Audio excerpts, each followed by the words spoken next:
Welcome to Targeted, True Crime, Domestic Violence.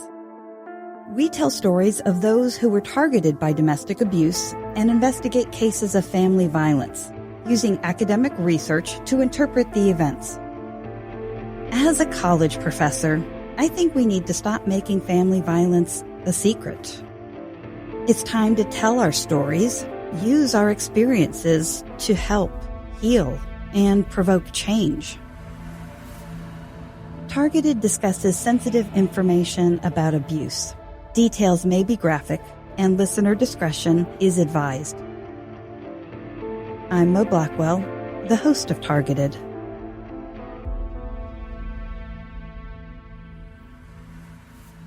If you haven't already listened to earlier episodes in this mini-series about Josh Osborn, please go back and listen to all of Season 3 in order to understand the fuller picture. The last episode was emotional, as we delved into specific memories that Josh's sisters shared about the abuse they experienced. The extent and magnitude of their abuse was as traumatic as that perpetrated against Josh, except Toshua, Amber, and Shelby received no justice as compensation. What strikes me is that their experiences are similar to those that children face every day in the United States. According to the U.S. Department of Health and Human Services, we have confirmed reports that about 750,000 kids die in a 1-year period due to perpetrators' abuse. In fact, every day, about 5 children die from abuse or neglect. That means since the episode came out last week, 30 children have died in the United States. What's so tragic is that Josh's experience, Toshua Amber's, and Shelby's experiences, these happen to children all of the time. If we understand the nature of abuse, though, I think we can become better advocates against family violence.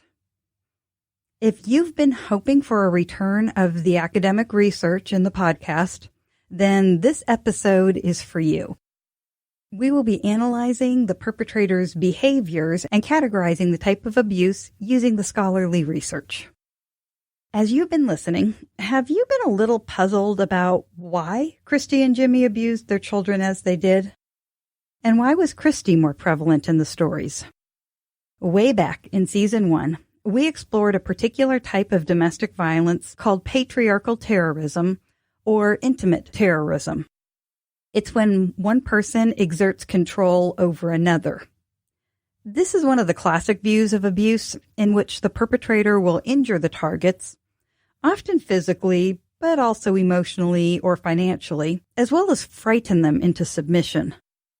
The target becomes akin to a kidnapped victim, losing agency and behaving in ways that the general public doesn't understand, but which are explainable when we examine their action in light of a framework of fear, where the target exists, knowing that any action they do may anger the abuser and may have dire consequences.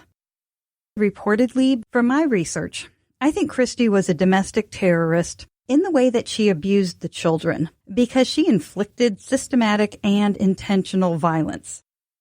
Remember, this type of domestic violence is less about losing one's temper and is more about trying to establish or regain power. That's not to say that anger and violence aren't connected, though, because losing one's temper may trigger a perpetrator to try and regain power through violence. I also think there were aspects of patriarchal terrorism in her relationship with Jimmy, but that wasn't the only violence between them. Let's quickly explore the terrorism first, and then dig into the second type of domestic violence that I think may have impacted Jimmy and Christie's relationship. In Jimmy's first statement to the police after Josh was rescued, he said many times that Christie was the one who chained Josh and denied him food. Josh also testified to this during the trial. Even the Tennessee Supreme Court presented this as fact when they summarized the background of the case. Now, this court document comes after Jimmy was convicted and he was appealing. The appeal was denied, but we still have the full court document that explains the line of thinking of the Tennessee Supreme Court. They wrote, quote, The victim's diet was a source of contention between the defendant and Mrs. Osborn, and the defendant, James C. Osborn, sometimes provided food to the victim in a clandestine manner in order to avoid conflict with Mrs. Osborn. The defendant said he knew that the situation would eventually be discovered and expressed relief that it was discovered. The defendant told the authorities that he acquiesced in the victim being chained and underfed to avoid conflict with Mrs. Osborn. Unquote. It does sound like there may have been some emotional coercion that Christie implemented against her husband. However, the Tennessee Supreme Court stopped short of making any allowances for Jimmy due to Christie being the main perpetrator. They said, quote, "We reject that the defendant acted under duress or domination of another person. The evidence was that he did not want to have a conflict with Mrs. Osborn. However, his own desire to avoid unpleasantness to himself is not a sufficient basis for mitigation. We reject that the defendant played a lesser role in the offense. He allowed Mrs. Osborn to be the primary caregiver to the victim, despite his knowledge of how the victim was being mistreated. In addition, the defendant acceded to Mrs. Osborn's demands that the victim not be fed, and he rechained the victim after releasing the victim to use the bathroom.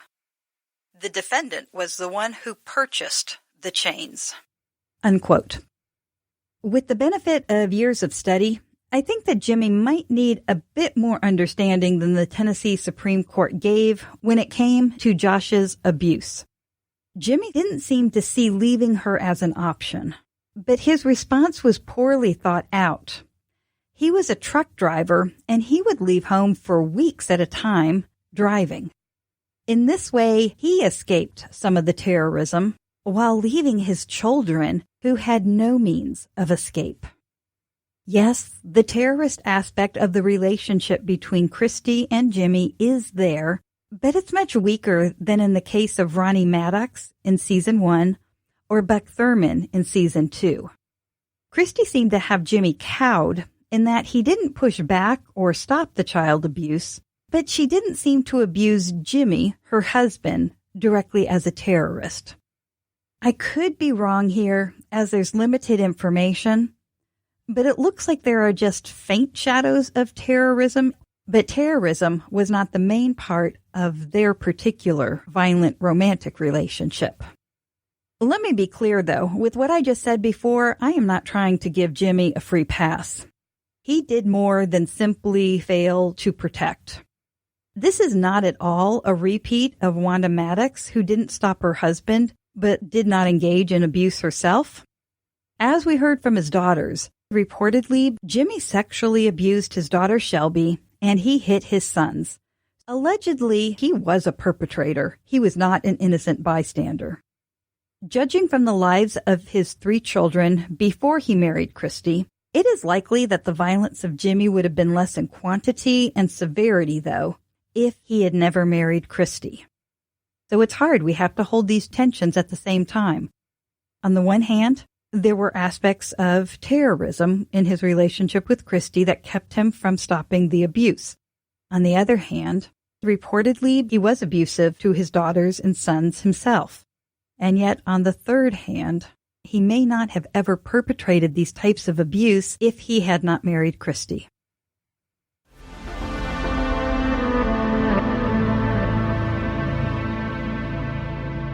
If Jimmy and Christie's relationship was not that of a patriarchal or intimate terrorist, then what was it? We really haven't talked about any other types of domestic violence in the podcast. There are other types of domestic violence, though, and the one I want to talk about today is often called either common couple violence or, more recently, situational violence. So I'll be talking about it a lot today. I'll probably be using the word situational violence more. What differs about this type of abuse is that it is not a pervasive pattern of behavior, but it's one that fades in and out depending on the tempers of the couple. Instead of one abuser and one target, we have 2 people who engage in abusive behavior toward each other. When I discuss the first type, the patriarchal terrorism in season 1, I used a lot of articles written by Dr. Michael Johnson, who is a sociology professor at Penn State University. He's one of the premier researchers on domestic violence. He also wrote extensively about situational violence. So I'll be using those same sources today, and you can find them all on the website at www.targetedpodcast.com. While patriarchal terrorism is a pattern of control of abusers over their targets, situational violence happens when conflicts spiral out of control. Johnson defines it in a 2011 article. He writes, quote, "Situational conflict occurs when couple conflicts become arguments that turn to aggression that become violent. It is by far the most common form of intimate partner violence and also the most variable. The violence is situationally provoked as the tensions or emotions of a particular encounter lead one or both of the partners to resort to violence." Unquote. I know that was written rather dryly, so let me give you an example to try to bring it to life a little bit. Imagine there's a married couple and they're arguing about who should wash the dirty dishes in the sink. It begins with a basic conversation. "Hey, would you wash the dishes?" It moves to arguing, though. "I'm too tired. I've been working all day." It continues to yelling. "You're lazy and you never do any work around the house." As tempers rise, one or both escalate the argument, such as one of them may pick up a plate and smash it on the ground next to their spouse, who now feels threatened physically and so picks up a glass and hurls it at the one who had just tossed the plate at their feet. Both partners could call the police and allege assault because, in truth, both have been assaulted while at the same time being assaulters. Couples who engage in situational violence vary in frequency and ferocity based on their own personal alchemy, how the personalities of these two people interact with each other. For some couples, situational violence may be a daily occurrence. For others, it may happen once or twice in their relationship and never again. Someone who is engaged in situational violence may only do so in one particular relationship, and it may never happen again when they are with another partner. And it's also possible that one person may have a series of relationships that all involve situational violence. Overall, situational violence tends to have fewer episodes of violence than patriarchal terrorism, and the injuries tend to be less severe. It may surprise you that situational violence has a similar number of male and female perpetrators. This is in direct contrast to terrorism, in which males heavily outweigh female abusers. But in situational violence, it is not uncommon for a woman to abuse. And as I mentioned before, situational violence is the most prevalent type of domestic violence. I think Jimmy and Christie had a relationship with a lot of situational violence directed towards each other and just a dash of terrorism. There was something about the pairing of these two people that created a particularly nasty combination.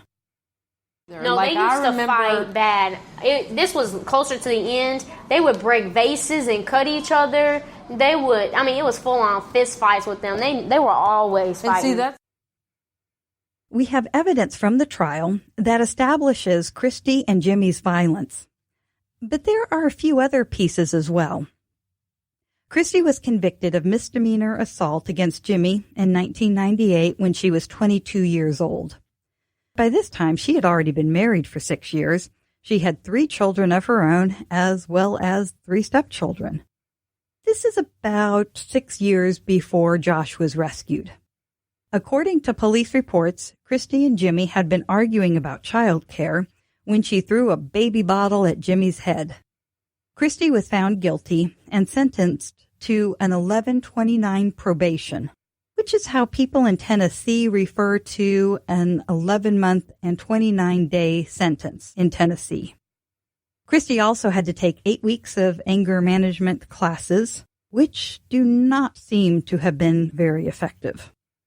Shelby, Josh's sister, discussed her parents' dynamic when I interviewed her, and you'll hear her older sister Toshua Amber briefly chime in. I never saw the good side of him. I think once my mom and him got involved, they brought out the absolute worst in each other. Yeah. Like, I think that they both had their problems on the side or whatever before they came in contact with each other, but once they came in contact with each other, they were... evil on evil. Yeah. Some people just shouldn't be together. Unfortunate for us that it had to be, like, the worst case it could have probably been, you know? We also find some interesting information in a newspaper article soon after Josh's rescue in 2004. Josh's oldest brother gave an interview while he was in jail and Jimmy and Christie were awaiting trial. This older brother said something quite interesting in this interview that shows his perspective on the relationship. This oldest brother was Jimmy's first child from his first marriage, which means he was older than both Toshua Amber and Josh. And this older brother had run away from his dad and stepmom's home when he was about 16. From what I can tell, there was much less abuse when this older brother did live with his dad and stepmom. Referring to stepmom Christie, the older brother said, quote, "She did something to my dad. She had warped his brain in some kind of way, fashion, or form. He's not that type of person. So I was like, this can't be. I was putting all the blame on her. My dad? I don't know what happened to him. I've asked him many times. What has she got that other women don't have?" With this, we can see that Christie had some kind of sway over Jimmy. As we discussed in the previous episode, Toshua Amber did not see as much fighting between Christie and Jimmy as Shelby did.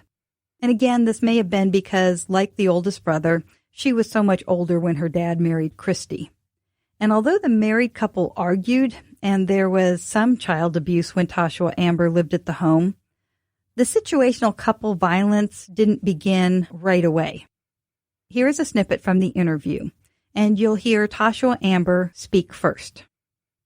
See, that's something that I never saw. I always saw her hitting him, but I never saw him hitting her. But do I believe that it can? Of course I believe that it can happen. I mean, I've seen him physically hit my brothers, so yeah. But he never raised his hand to me. I mean, he always was degrading and would say bad stuff, but as far as like physically hitting me, he never physically hit me or anything like that. But I knew that I wasn't wanted, you know. I always thought that it was Christie that was the bad person, but then that's how I always, because that's what everybody portrayed it as. Right, is but that then the Christie more that was the bad person and Jimmy just wasn't there to protect. But and it was both. While I was talking about this with Toshua Amber, one of the things that came up is that, according to Toshua Amber's biological mom, Jimmy had been abusive to her in the first marriage, and that was why their marriage ended. Listen to Toshua Amber tell about it. I don't recall stuff like that happening, but I remember talking to my mom about a year or two after Josh had passed, or before Josh had passed, and was just like, "Why'd you leave us?" And I'd always known that my mom tried to be in our lives, but since she didn't pay child support, they were like, "No, you're not going to see him," and kept us away from her. But she still had her issues, her mental health issues, and then was still in bad relationships and stuff like that. But, you know, when I talked to her, she had said that my dad abused her. And that's one of the reasons why she left. I didn't physically see my dad hit her. But I can believe it. With violence an important component in Jimmy's and Christie's relationship, Jimmy's use of physical force towards his sons increased when he perceived that they were disrespecting Christie. Here, Toshua Amber talks about her dad. He would do stuff like that, but for the oldest. And that was right after Christie had come along. My brother had said something, and he threw him up against... He had a habit of throwing the boys up against the back door or something and hitting them in their face, and that's what he did with him. But that was because of her, because he had talked back to her. Now you've heard that Jimmy was abusive to his first wife, which was why she left. He was abusive to Christie, And he was violent when someone disrespected Christie. What about Christie, though? Did she have any kind of history of abuse before marrying Jimmy? As far as I know, Christie had not been a perpetrator of abuse before she was in a relationship with Jimmy.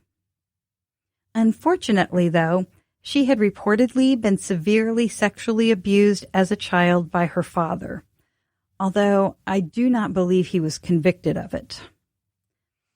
What I tell you about Christie's dad is based on what people have told me, not court documents, so the following are all allegations, not facts.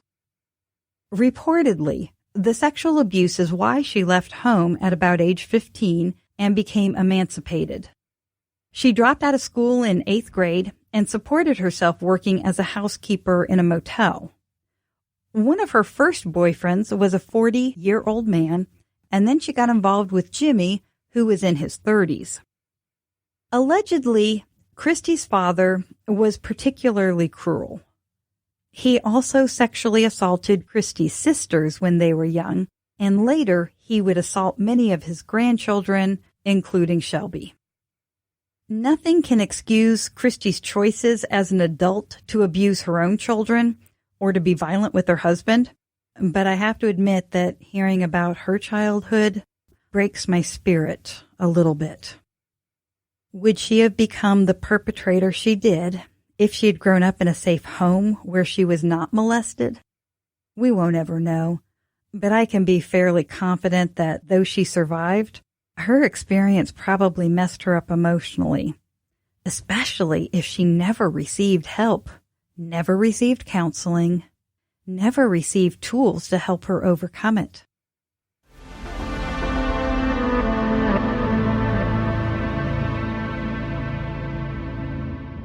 One last aspect of situational violence I want to address has to do with the ripple effect that the violence had on the Osborn children. Well, on one in particular, Toshua Amber. As much as she has worked hard to change her course in life, she also admits that she has screwed up too. And it wasn't just a little thing. It was big. And it could have derailed her from the life she has now if she hadn't sought change for herself. The first incident happened when Toshua Amber was still a teenager. And you heard this before in another episode, but I want to play it here so you'll also understand that Toshua Amber engaged in a physical response to the abuse. Sit in my face and told me that I was going to be a bitch just like my mom and crazy just like my mom. And I kicked her, and then we had a full-out fist fight. And that's when my dad came up from behind me and put his arm underneath my arms to where he had locked his hands behind my head to where my arms couldn't hit her anymore. And then he let my stepmom hit me several times until I kicked her off. And then she said, either that bitch leaves or I leave. And so that was when he kicked me out again. If you notice, she was very upset from what Christie had said to her about her biological mom. And Toshua Amber says that she was the first one to hit. And after that, Christie responded by hitting her as well. And then her dad intervened. We have Toshua Amber throwing the first punch, though. This is a classic example of situational violence. It's just not between romantic partners. It's between a step-parent and step-child. It started out as unpleasantness, but it escalated into violence. It was not right for Toshua Amber to hit Christie, but it also makes sense because this was the model of conflict resolution that her parents had been showing her for years, to engage in angry responses. Toshua Amber moved out of the house and did not engage in violence for a long time after that. After Toshua Amber had been married for a few years, however, she hit her husband. Yes, you heard that. In this way, yet again, the abused becomes the abuser, which is not an unusual pattern. Her husband had really good boundaries, though, and he called the cops, and Toshua Amber was arrested. The court required her to attend parenting classes as a consequence, and it started the process of her whole mindset changing. This was a major wake-up call for her, as she did not want to continue to be an abuser and to impact her husband and children in this way.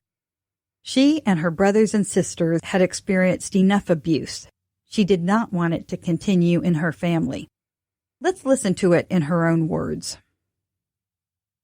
5 years into marriage, my husband and I had been in and out of church, and it wasn't until God separated us that He worked on me. You know, we had done marriage counseling before we got married. I remember him coming to me and telling me that he was going to be a pastor one day, and I was like, I am not a pastor's wife. Like, if you knew everything that has happened with me, I am not a pastor's wife. And at this point, I still had a pretty filthy mouth. And so we went through 5 years of marriage that way, and then we separated, and I was pretty hard to live with. At this point, the abuse had already started coming up, and the jealousy came out, and you're cheating and arguing all the time. My house was filthy. I never wanted to do anything. I went to work, would come home, sit on the couch, hardly ever cooked. And then I was always accusing my husband, you know, and so after accusing someone for so much that they just can't deal with it anymore. And I'm not saying that it's my fault that we separated. I know why we separated, because if God hadn't separated us, we wouldn't be where we are now. But he separated us. My husband did his thing, and I did mine, and I went to jail, actually, for domestic because I hit my husband. I vowed that I wouldn't do it again, and at this point, I hadn't come to God yet, and I hadn't done anything else, but I hit my husband and went to jail, and I went to jail in front of all my kids. Was arrested in front of them, and so that's when I first took a parenting class that I had never known about. And I think that every parent that is about to have a child should go through a parenting class, because they teach you things that you don't know. Tasha Amber transformed her thinking. She divorced her husband, she started going to church, and she rededicated her life to God. Tasha Amber remembers praying for her husband every Sunday and wishing that he could find peace there too. But she moved on with her life, focusing on being a good mother to her children. Long story short, they eventually reconciled, and they are happily married today with a fabulous set of children. February or March of 2013 is when we had started reconciling. Now my husband's a pastor, and we are back together, and we've been back together. And so we're going to celebrate on September 16th of this year, 12 years of marriage. And we both have a personal relationship with Jesus and rely on Him. Is that something you're comfortable with including? Yeah. While I considered not including this part of the story, I knew it might be good for someone out there who is listening. It is possible to break the cycle of violence. It is possible for a person to change. It does not mean allowing violence, though, or putting up with being abused. I really respect Tasha Amber's husband for calling the police and removing himself from the relationship. It wasn't until Tasha Amber had experienced growth and change over time that they reconciled. It's an important sequence. Abuse, leaving the abusive relationship, and not working towards reconciliation unless there is already a transformation. And I know some of you might think that this is a bad idea, that once there's been abuse, that's it. That should be the end of a relationship, that there's no coming back, no salvaging. But research says this isn't really correct, that situational violence in particular, couples who engage in situational violence, that they can have healthy relationships if they get proper treatment and counseling. In a study Jacqueline Campbell published in the Journal of Family Violence, nearly 25% of couples involved in situational violence were able to end their violent behaviors in that relationship for at least the 1 year period of the study. And at first you might think, well, that's not so great. So only a quarter of the people were able to end the violent behavior. But in the study, we actually had about half of the couples who ended the relationship. And so violence didn't continue because they were apart. And at the end of the study, there are about 25% who were still in violent relationships.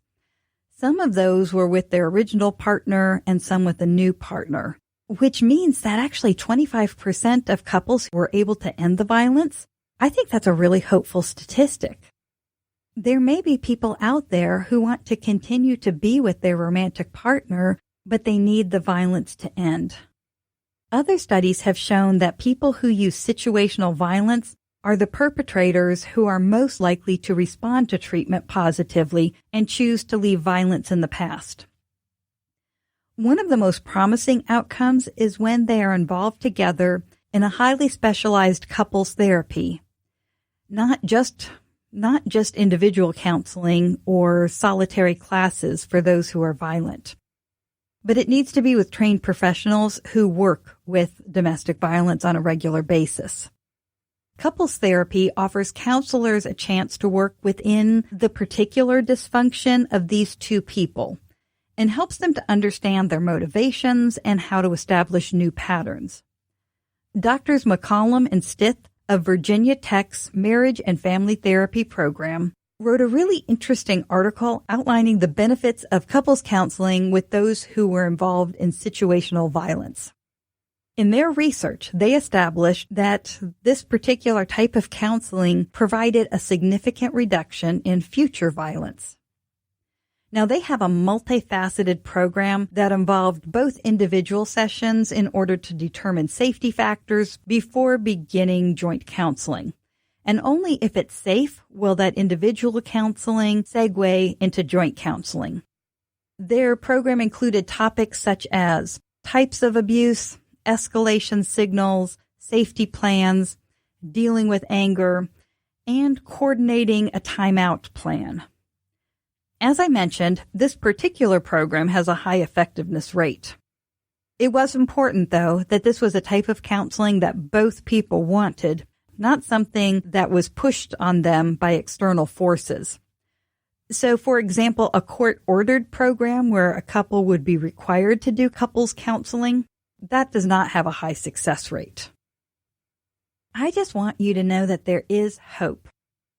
Not all domestic violence is terrorism, and people who use situational violence can be helped if they want to be.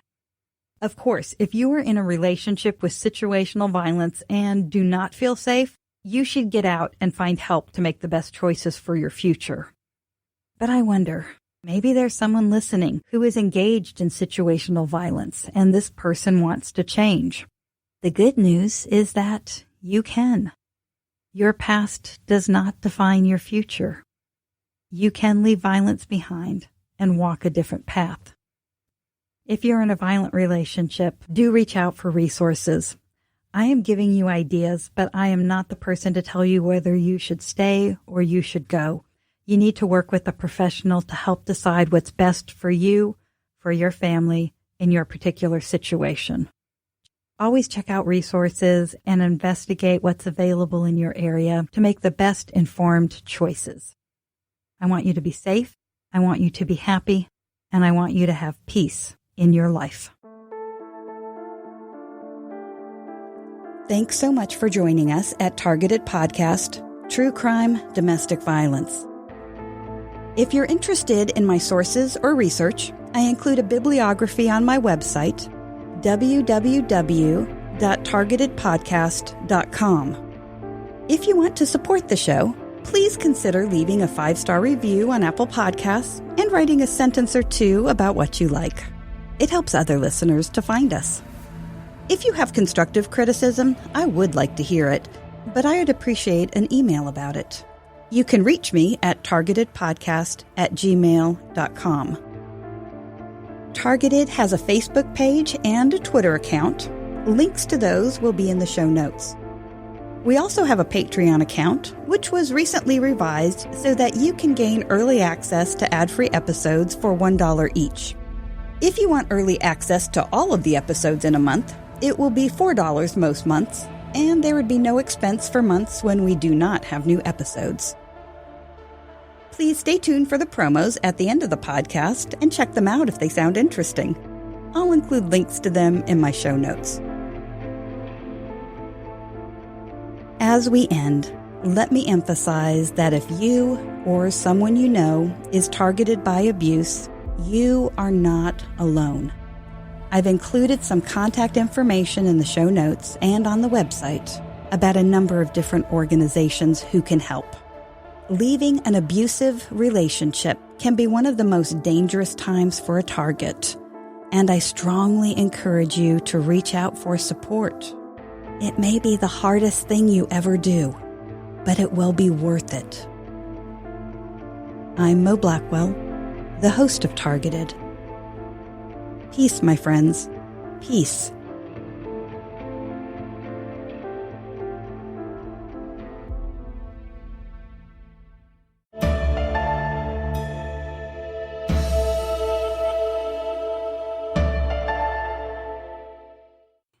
Everybody has a story, and not all of those stories are clear black and white issues, even when we think they are. We wonder, how did this happen? Or what is that like? Or what happens next? Are you sure you really want to know? This is Ignorance Was Bliss at IWB Podcast.